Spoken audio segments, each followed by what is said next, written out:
आज हम डिस्कस करेंगे एनडीपीएस एक्ट 1985 को।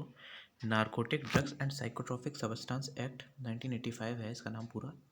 इसे देखिए 1985 में लाया गया था इंडिया की पार्लियामेंट में। ये रोकता है किसी भी व्यक्ति को प्रोडक्शन यानी कि पैदा करने के लिए, मतलब प्रोड्यूस करने के लिए, मैन्युफैक्चर करने के लिए, कल्टीवेट करने के लिए, पोजेशन करने के लिए, रखने के लिए, बेचने के लिए, खरीदने के लिए, ट्रांसपोर्ट करने के लिए, स्टोरेज यानी स्टोर करके रखने के लिए, या कंजप्शन करने के लिए नारकोटिक ड्रग या साइकोट्रोपिक सब्सटेंस के। ये बिल जो है इंट्रोड्यूस किया गया था 23 अगस्त 1985 को। दोनों हाउस से पास हो गया था। इसके बाद राष्ट्रपति, जो कि उस वक्त ज्ञानी जैल सिंह जी थे, उनने इस बिल को असेंट दे दी थी। 14 नवंबर 1985 में ये इन्फोर्स में आ गया। इसको देखो 4 बार अमेंड करा जा चुका है, 1988 में, 2001 में, 2014 में, 2021 में।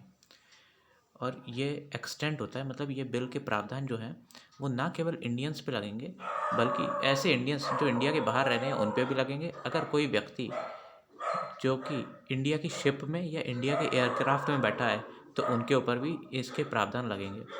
नारकोटिक कंट्रोल ब्यूरो को इसके तहत बनाया गया था 1986 में, मार्च में। इसी एक्ट के तहत बनाया गया था 1985 वाले एनडीपीएस एक्ट के तहत। इस एक्ट के ने काफ़ी सारी जो हमारी इंटरनेशनल ऑब्लिगेशंस थी या ट्रीटीज़ थी उसको भी पूरा करने में मदद की, जैसे single convention on narcotic drugs, convention on psychotropic substance and United nation convention against illicit traffic in narcotic drug and psychotropic substance. इसके अलावा अगर बात करी जाए तो इंडिया में 1985 तक तो हमारे पास कोई भी इसका किसी भी प्रकार का एक्ट नहीं था। First mention in Atharvaveda which dates back few hundred BC।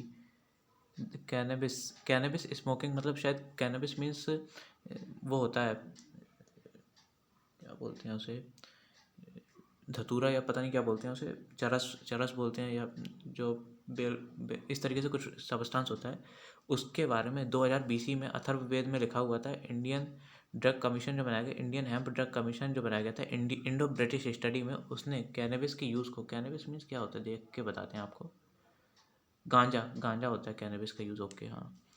तो उसने अपॉइंट किया गया था, इंडो ब्रिटिश ने एक कमीशन बनाया था, इंडियन हेम्प ड्रग कमीशन, जिसने 1983 में कैनबिस के यूज़ को, moderate use of hemp drug was practically attended by no evil result, मतलब उनने ऐसा कहा था कि इसके कोई दुष्परिणाम नहीं होते हैं और कोई इंजीरियस इफेक्ट नहीं होता है, इस तरीके से उनने बता दिया था।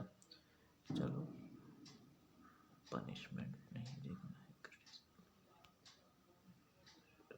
2021 का अमेंडमेंट देखते हैं। हाँ, 2021 में देखिए जो सेक्शन 27 था एनडीपीएस एक्ट का, जिसमें कहा गया था अगर कोई व्यक्ति थोड़ी सी क्वांटिटी में खुद के इस्तेमाल के लिए ड्रग्स को अपने पास रखे हुए है तो इसे पनिशेबल ऑफेंस माना जाएगा, और इसमें 10,000 रुपये का फाइन है और 6 महीने की सज़ा है, या फिर दोनों है।